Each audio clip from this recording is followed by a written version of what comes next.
नमस्कार मित्रांनो, आपल्या आयुष्यात कधी सुख असतं तर कधी दुःख असतं. निसर्गात ऊन सावलीचा खेळ चालतो, तसंच ग्रहांच्या हालचालींचा परिणाम आपल्या जीवनावर होत असतो.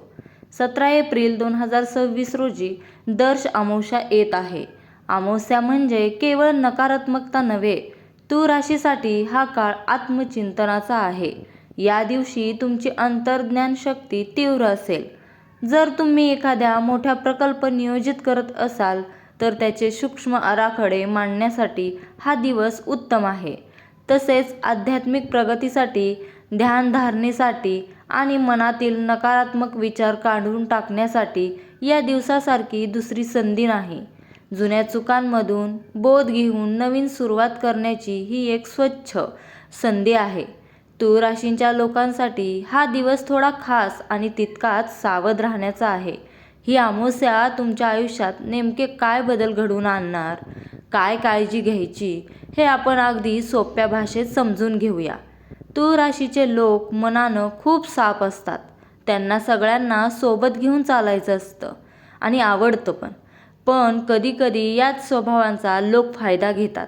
17 एप्रिलची ही अमावस्या तुम्हाला कोणावर किती विश्वास ठेवायचा याचा धडा शिकवायला येत आहे. गेल्या काही दिवसांपासून तुमच्या मनात विचारांचे काहूर माजले असेल.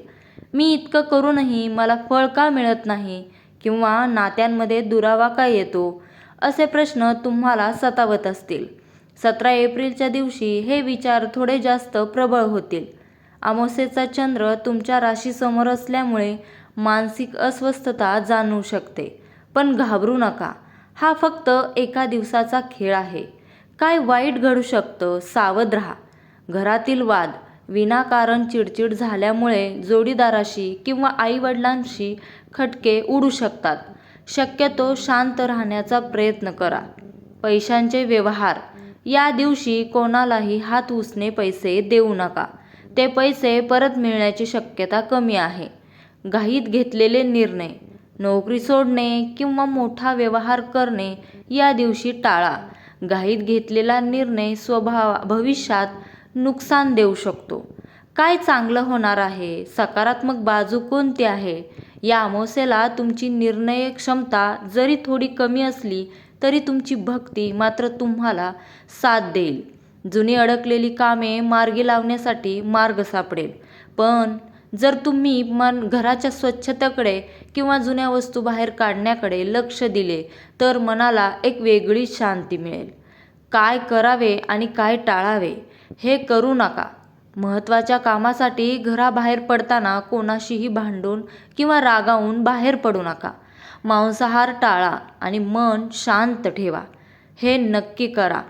कोणती कामे करा? सकाळी अंघोळीच्या पाण्यात थोडे काळे तीळ टाका. यामुळे नकारात्मक ऊर्जा दूर होते. शक्य असल्यास गरिबांना एखादे फळ किंवा अन्नदान करा. जर तुम्हाला वाटत असेल की ही गोष्ट तुमच्या मनासारख्या घडत नाहीयेत तर हे छोटे उपाय करा. घरातील कटकटी आणि चिडचिड थांबवण्यासाठी हा उपाय खूप प्रभावी आहे.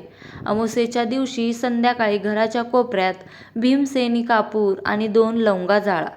त्यांचा धूर संपूर्ण घरात फिरवा. यामुळे घरातील नकारात्मक ऊर्जा बाहेर जाते आणि सकारात्मक वातावरण निर्माण होते. सायंकाळी घराच्या मुख्य दरवाजाच्या उजव्या बाजूला एक तेलाचा दिवा लावा. यामुळे घरात सुख शांती राहते. उन्हाळ्याचे दिवस आहेत, त्यामुळे घराच्या गच्चीवर किंवा बाल्कनीत पक्ष्यांसाठी पाणी ठेवा. यामुळे ग्रहांचे दोष कमी होतात. तूळ राशीच्या लोकांसाठी ही अमावस्या मानसिक अस्वस्थता आणू शकते. यावर उतारा म्हणून सायंकाळी पिंपळाच्या झाडाखाली तिळाच्या तेलाचा दिवा लावा. झाडाला प्रदक्षिणा घाला आणि ओम नमो भगवते वासुदेवाय या मंत्राचा जप करा. यामुळे मनातील भीती आणि चिंता दूर होण्यास मदत होईल. मित्रांनो, अमावस्या म्हणजे अंधार असला तरी तो कायमचा नसतो. दुसऱ्या दिवशी येणारी प्रतिपदा नवीन प्रकाश घेऊन येते. तूळ राशीच्या माझ्या मित्रांनी फक्त स्वतःच्या रागावर नियंत्रण ठेवले आणि संयम पाळला तर 17 एप्रिलचा हा दिवस तुमच्यासाठी खूप काही शिकवून जाणारा ठरेल.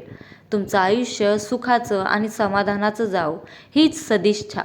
व्हिडिओ आवडला असेल तर जय स्वामी समर्थ लिहून कमेंट करा आणि तुमचा आशीर्वाद आमच्यापर्यंत पोहोचवा. श्री स्वामी समर्थ. जय जय स्वामी समर्थ. धन्यवाद.